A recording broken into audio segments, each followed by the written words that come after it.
Officer on duty, director by Jeethu Ashraf, writer നമ്മുടെ ഇലവേട പൂഞ്ചിറയുടെയും നായാട്ടിന്റെ ഒക്കെ റൈറ്റർ ഡയറക്ടറായിട്ടുള്ള ഷാഹിദ് കബീർ ആണ്.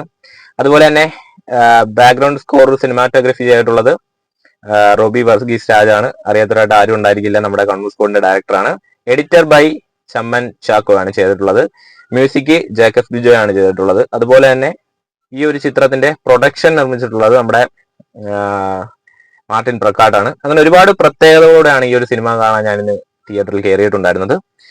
അതുപോലെ തന്നെ അഭിനേതാക്കളായിട്ട് എത്തിയിട്ടുണ്ടായിരുന്നത് പ്രിയാമണി, ജഗദീഷ്, വൈശാഖ് നായർ, അങ്ങനെ ഒട്ടേറെ കഥാപാത്രങ്ങൾ ഇതിനകത്ത് അണിചേർന്ന് വന്നിട്ടുണ്ട്. അതിനകത്ത് ഐശ്വര്യ രാജ് എന്ന് പറയുന്ന ഒരു ലേഡി ക്യാരക്ടർ ഉണ്ട്.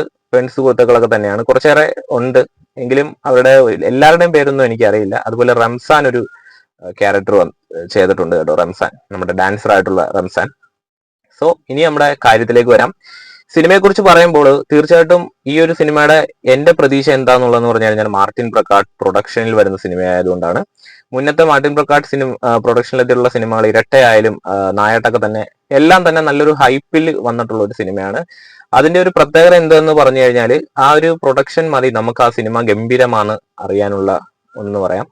ശരിക്കും ചാക്കോച്ചന്റെ ഒരു ക്യാരക്ടർ എന്ന് പറഞ്ഞു കഴിഞ്ഞാൽ എന്റെ അമ്മോ, എങ്ങനെ ഈ പുള്ളി ഇത്രയും കാലഘട്ടമായിട്ട് ആ ഒരു റേഞ്ച് പിടിച്ചു വരുന്നതെന്നാണ് എനിക്ക് അറിയാത്തത്. കാരണം ഒരു രക്ഷയില്ല ക്യാരക്ടർ. ഹരിശങ്കർ എന്നാണ് ആ ഒരു ക്യാരക്ടറിന്റെ പേര്, ഒരു പോലീസ് ഓഫീസറാണ്. ആ ഒരു ക്യാരക്ടറെ അദ്ദേഹം ഒരു രക്ഷയില്ലാത്ത രീതിയിൽ ചെയ്തു വെച്ചിരിക്കുകയാണ്. ശരിക്കും പറഞ്ഞാൽ ഈ സിനിമയുടെ ഒരു കഥ നോക്കുകയാണെങ്കിൽ നമ്മുടെ ഈ ചിത്രത്തിനുള്ള ഒരു മോഷണ കേസും അതിനെ തുടർന്നും അതിനെ അന്വേഷിച്ച് പോകുന്ന ഒരു കഥയാണ്. ശരിക്കും പറഞ്ഞു കഴിഞ്ഞാൽ ചിത്രത്തിന്റെ തുടക്കത്തിൽ നിങ്ങൾ കാണിക്കുന്ന ഒരു സംഭവം അത് വളരെ ഒരു ഡിഫറെന്റ് ആണ്. അത് സ്പോയിലറേഷൻ ഉള്ളതുകൊണ്ട് ഞാനിവിടെ അത് സംസാരിക്കുന്നില്ല. അത് എനിക്ക് ഭയങ്കരമായിട്ട് ഇഷ്ടപ്പെട്ടു. കാരണം സിനിമാറ്റോഗ്രഫി ചെയ്ത ആള് രക്ഷയില്ല. കാരണം പലയിടത്തും അത് നമ്മളെ ഇങ്ങനെ എൻഗേജ് ചെയ്ത് കൊണ്ടുപോകാനായിട്ട് സഹായിക്കുന്ന ഒന്നാണ്. കാരണം ആ ഒരു ക്യാമറ വർക്ക് എന്ന് പറയുന്നത് എനിക്ക് സൂപ്പറായി ഫീൽ ചെയ്ത് കഴിഞ്ഞാൽ ഒരു നാച്ചുറാലിറ്റി ഫീൽ ചെയ്ത് പോയിട്ടുണ്ട്. കാരണം പലയിടത്തും ഓരോ ഷോർട്സും ആയാലും അല്ലെങ്കിൽ ഇതിനകത്തൊരു ഡെത്ത് സീൻസ് ഒക്കെ ഉണ്ട്, അത് ഒക്കെ നല്ല രസമായിട്ട് തന്നെ അത് ചെയ്ത് പോയിട്ടുണ്ട്. കാരണം ഒരു രക്ഷയില്ല. കാരണം ഒരു ഇത് കഴിയും തോറും ഒരു സീൻസ് കഴിയും തോറും നമ്മളെ വളരെയേറെ എൻഗേജ് ചെയ്യിപ്പിച്ച് കൊണ്ടുപോകാൻ ഈ സിനിമയ്ക്ക് സാധിച്ചിട്ടുണ്ട്. അതുപോലെ തന്നെ മ്യൂസിക്കിന്റെ കാര്യം എടുത്തു പറയാം.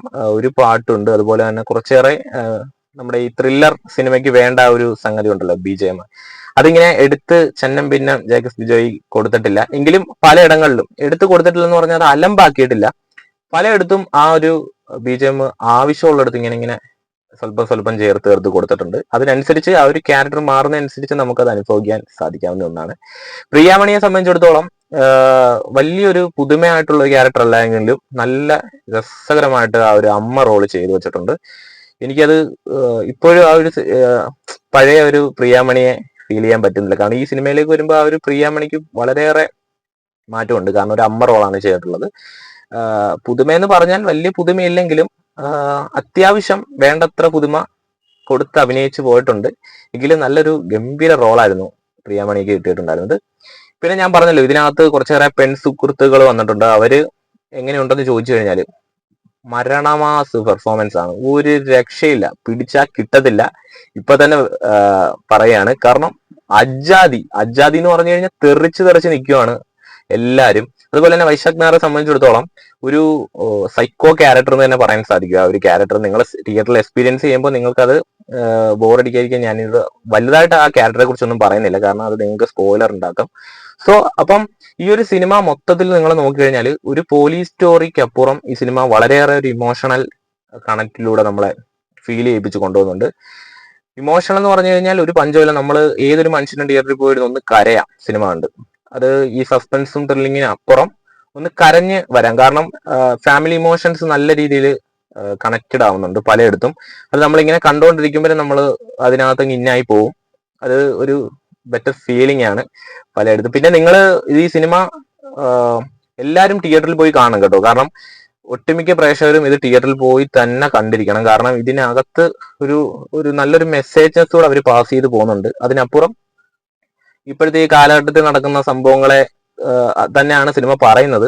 പക്ഷേ അത് എടുത്തു വെച്ചിട്ടുള്ള ഒരു രീതി എന്ന് പറഞ്ഞു കഴിഞ്ഞാൽ സംവിധായകന് വളരെയേറെ ഒരു കൈയടി കൊടുക്കേണ്ട ഒന്നാണ്. കാരണം അത് പ്രസന്റിൽ ചെയ്തിട്ടുള്ള രീതി, ആ ഒരു പോലീസ് ക്യാരക്ടർ അതൊക്കെ നമ്മളിങ്ങനെ എറിച്ചെറിച്ച് നമ്മൾ പോലീസുകാരുടെ ഒരു ലൈഫൊക്കെ പറയുന്നത് നായാട്ടിൽ കണ്ട പോലെ തന്നെ ഒരു ലൈഫും കാര്യങ്ങളും ഒക്കെ ഇങ്ങനെ കാണിച്ചു പോകുന്ന അവരുടെ അന്നത്തെ ആ ഒരു ജോലി, അവരുടെ ആ ഒരു എങ്ങനത്തെ ഒരു മൊത്തത്തിലുള്ള പ്രൊസീജിയേഴ്സും കാര്യങ്ങളും അതെല്ലാം നല്ല രീതിയിൽ തന്നെ സ്ക്രീനിൽ കൊണ്ടുവരാൻ സംവിധായകന് സാധിച്ചിട്ടുണ്ട്. അതുപോലെ തന്നെ ഈ ഞാൻ നേരത്തെയും പറഞ്ഞു ചാക്കോച്ചന്റെ ക്യാരക്ടർ എന്ന് പറഞ്ഞു കഴിഞ്ഞാൽ ഇങ്ങനെ ഒരു രക്ഷയില്ലെന്ന് പറഞ്ഞതിന്റെ ഒരു കാരണം എന്ന് പറഞ്ഞാൽ അതിങ്ങനെ തെറിച്ച് നിൽക്കുകയാണ് ക്യാരക്ടർ. നിങ്ങൾ ഫസ്റ്റിലെ തന്നെ നിങ്ങൾ പടം കാണുമ്പോൾ മനസ്സിലാവും ആ ഒരു ക്യാരക്ടറെ നമ്മൾ ഇൻട്രൊഡ്യൂസ് ചെയ്യുന്ന സമയത്ത് തന്നെ ആ ഒരു ക്യാരക്ടറിന്റെ ഒരു പവർ എന്താന്നുള്ളത്. ശരിക്കും ആ ക്യാരക്ടർ ഇങ്ങനെ കണ്ടപ്പോൾ ഞാൻ ഇങ്ങനെ ഞെട്ടിപ്പോയൊരു സംഭവം ഉണ്ട്. അത് തുടക്കത്തിൽ പടം കാണുമ്പോൾ നിങ്ങൾക്ക് മനസ്സിലാവും കേട്ടോ. അപ്പം അത്തരത്തിലുള്ള ഒരു ഫീലിംഗ് നമ്മളിൽ ഇങ്ങനെ ചൊരുത്തി ഇങ്ങനെ പോവാണ് ഈ സിനിമ. അതുപോലെ തന്നെ ഈ ഒരു സിനിമയുടെ ഒരു കഥ ഇങ്ങനെ പോയി പോയി പോയി പോയി പോയി നമ്മൾ ഒരു ക്ലീശ ടൈപ്പ് കഥയല്ല. ഒരുപാട് ആളുകൾക്ക് ഇത് കാണുമ്പോൾ ചിലപ്പോൾ പല രീതിയിലും അനുഭവപ്പെട്ടേക്കാം. എനിക്ക് ഇതൊരു ക്ലീശ ആയിട്ട് ഈ പടം തോന്നിയിട്ടില്ല. വളരെ ഒരു ഡിഫറെന്റാലിറ്റി അനുഭവം നമുക്ക് സമ്മാനിച്ചിട്ടുണ്ട് സിനിമയിലൂടെ. ഒരുപാട് പ്രതീക്ഷകളുള്ള ടീമായിരുന്നു, ഞാൻ നേരത്തെയും പറഞ്ഞ പോലെ തന്നെ ഈ പ്രതീക്ഷകളുടെ ടീമും അതുപോലെ തന്നെ പാട്ടും മ്യൂസിക്കും എല്ലാം തന്നെ കൊണ്ട് പടം ഒരു വളരെ എൻഗേജ്ഡ് ആക്കി കൊണ്ടുപോയിട്ടുണ്ട്. അത് ഈ ഒരു സിനിമയുടെ ഒരു എറിച്ചു നിൽക്കുന്ന ഒരു ഘടകം എന്ന് തന്നെ പറയാൻ സാധിക്കും. പിന്നീട് ഇതിൽ എടുത്ത് സംസാരിക്കുന്നത് ബേബിജിന്റെ ഒരു സോങ് ആണ്. അത് ശരിക്കും പറഞ്ഞു കഴിഞ്ഞാൽ ഈ സിനിമയ്ക്ക് അനുകൂലമായ ഒരു സോങ് ആണ് എനിക്ക് തോന്നുന്നത്. കാരണം പലയിടത്തും നമ്മൾ ഈ ഒരു സിനിമ കണ്ടുകൊണ്ടിരിക്കുന്ന തുടർന്ന് ഓരോ സീൻ മാറുന്നതനുസരിച്ച് ആ ഒരു സോങ്ങിന് വളരെയേറെ ഡിഫറെന്റാലിറ്റി കൊണ്ടുവന്നിട്ടുണ്ട്. സോ ബേബിജിൻ സൂപ്പറായിട്ട് ആ ഒരു ചെയ്തു വെച്ചിട്ടുണ്ട്. ബോറടി ഇല്ല. നമുക്കിങ്ങനെ ആ പാട്ട് ഇങ്ങനെ ആ ഒരു ഇൻവെസ്റ്റിഗേഷൻ ഒപ്പം ഇങ്ങനെ കടന്നു പോയിക്കൊണ്ടിരിക്കും. സാധാരണ ഈ പോലീസ് സ്റ്റോറി ഒക്കെ വരുമ്പോൾ നമ്മൾ ഒട്ടേറെ പ്രേക്ഷകരും ചിന്തിക്കുന്ന ഒന്നാണ് ഈ ഇൻവെസ്റ്റിഗേഷൻ ത്രില്ലർ ആകുമ്പോൾ അതിനകത്ത് ഈ സസ്പെൻസ് നിലനിർത്തി പോകുന്ന ഒന്നെന്നൊക്കെ പറയുന്നത്. പക്ഷെ ഈ സിനിമയ്ക്ക് അതൊരു ഡിഫറെന്റാലിറ്റി എന്ന് പറയുന്നത് ഞാൻ നേരത്തെയും പറഞ്ഞു ഇമോഷണലി കണക്റ്റഡ് ആവും. അല്ലെങ്കിൽ ഇത് ലാസ്റ്റ് വരെ ഇങ്ങനെ കൊണ്ട് നിർത്തുമ്പോൾ നമ്മൾ ഇങ്ങനെ ഞെട്ടും. കാരണം ഇതിന്റെ എല്ലാം ഒരു കാരണം ഇതായിരുന്നു എന്ന് നമ്മൾ വിചാരിക്കുന്ന ഒരു സസ്പെൻസ് ഇതിനകത്ത് കൊണ്ടുവന്ന് വെച്ചിട്ടുണ്ട്. അത് ഞാനിങ്ങനെ ഫസ്റ്റിലെ ഈ പടം കണ്ടപ്പോഴും അത് ഇങ്ങനെ പിടിച്ചിരുത്തിയ ഒരു സാധനം ഉണ്ട് ഈ പടത്തിനകത്ത്. അത് നിങ്ങൾ തിയേറ്ററിൽ അനുഭവിക്കാൻ നിങ്ങൾക്ക് മനസ്സിലാവുന്ന ഒന്നാണ്. സോ പടം കണ്ടിട്ടുള്ളവരാണെങ്കിൽ നിങ്ങളുടെ അഭിപ്രായങ്ങൾ കമന്റ് ബോക്സുമായി രേഖപ്പെടുത്തുക. ഞാൻ ഒരുപാട് പറഞ്ഞ് നിങ്ങളെ നശിപ്പിക്കുന്നില്ല. കാരണം എന്ന് പറഞ്ഞു കഴിഞ്ഞാൽ ഈ സിനിമ തിയേറ്ററിൽ പോയി കാണാത്തവരുണ്ടെങ്കിൽ തീർച്ചയായിട്ടും കാണണം. റിവ്യൂ പറഞ്ഞത് എല്ലാം കൂടെ പറഞ്ഞു കഴിഞ്ഞാൽ നിങ്ങൾക്ക് സ്പോയിലർ ഉണ്ടാവും.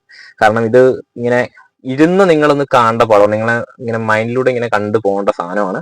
സോ ഫാമിലി ഓഡിയൻസ് ഒക്കെ തന്നെ തിയേറ്ററിൽ പോയി എക്സ്പീരിയൻസ് ചെയ്ത് നോക്കുക. കാരണം നിങ്ങൾക്ക് അറിയേണ്ട കഥയാണ് ഈ ഫാമിലി ഓഡിയൻസ് എല്ലാവരും തന്നൊന്ന് എൻഗേജ് ചെയ്യേണ്ട. ഇപ്പോഴത്തെ സമൂഹത്തിൽ നടക്കുന്ന കാര്യത്തെ അതുപോലെ തന്നെ കാണിച്ചു വെച്ചിരിക്കുന്നുണ്ട്. സോ അപ്പൊ അടുത്തൊരു വീഡിയോയുമായി നമുക്ക് വീണ്ടും കാണാം.